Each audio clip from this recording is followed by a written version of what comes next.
Jack Anthony's from Bangkok Pro Guitar Repair, as the name implies, in Bangkok. I'm going to start making some videos on how to take care of your instruments. Today I'm starting with humidifying your guitar. This is very important because it's kind of like your skin. Skins are too oily, some are too dry, and you really want to strike the right balance. Like the skin, we're talking about something being too dry or something to being too wet. So we want to find a way to make that wood strike that perfect balance in between. So we're looking somewhere of a humidity that's between about, say, 45 and 55%. And we're looking for a temperature range of, let's say, 72 to 78. What you basically want to do is make sure it's neither too dry nor too wet. Look at humidity. It's putting moisture back into those wood cells. There's many different products on the market. I tend to like Oasis. I think Oasis makes a really great product. They make one that is just like a tube with a clip on the back. I like to put this one up by the headstock, and there's another one that drops down in between the two center strings. That would be your D string and your G string.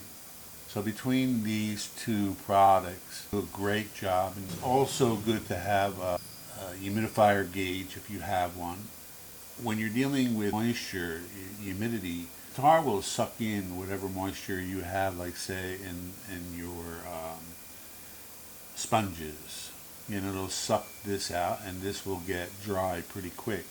If there's a lot of moisture already in the guitar, then this will take a while for this to dry out. So this is really, just feeling this is a good gauge of what's going on. So what I like to do is save all the old dishwashing sponges rather than throwing them out. You know, I take a little knife here and I pull away that scouring pad from it. And depending on how thick it is, I might cut this in half because I like to have little cubes of sponge. Then they can conform to any shape or space easier. Now there we go. Now you can take an old freezer or lunch bag, preferably a Ziploc would be great. I say any size is okay. I like kind of a medium sized one here. And then I like to roll it up and poke some holes through it. Just get a pencil or punch, whatever. So as you see, as we open that up, a bunch of holes in there. Now if you get a space like that, then you can just go ahead and poke some extra holes in it like that. So now we open this up. Let's add a little bit of water to our, if you have distilled water, it's better. Let that soak in and squeeze it out good. Shake the water off your hands. I'm going to stick these in the bag like that. And see, there we have, we can make, that's really good. We can make about 2 bags out of that. I'll make one more.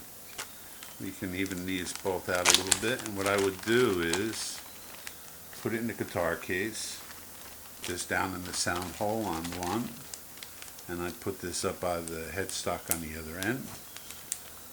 And every day or two you go in and check these, open them up and check if they're dry. As soon as they're dry, then you drop them in some more water, squeeze them out, and go through the process all over again. Remember, we want these just damp. We don't want these wet. We don't want them dripping. And even when you squeeze them, you don't want water squeezing out of them. Okay. This is this guitar I need to repair for a client. The binding is pulling away from here, and he's in for a yearly checkup. But the problem I noticed is that the guitar is very dry. It's a beautiful Canadian guitar, Laverie. They've been around since the early 70s, I believe. So anyway, let's take one of these bags I just made and just see what I mean by these being easily pliable because they're small. and just stick it in the sound hole there. Lift this up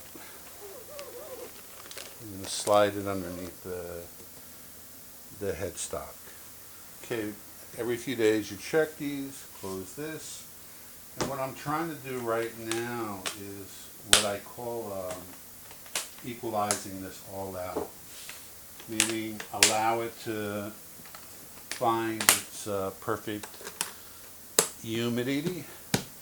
And I think in a week or two this will be good to go, and then I can make the adjustments. I don't like to make adjustments on a guitar that's very dry,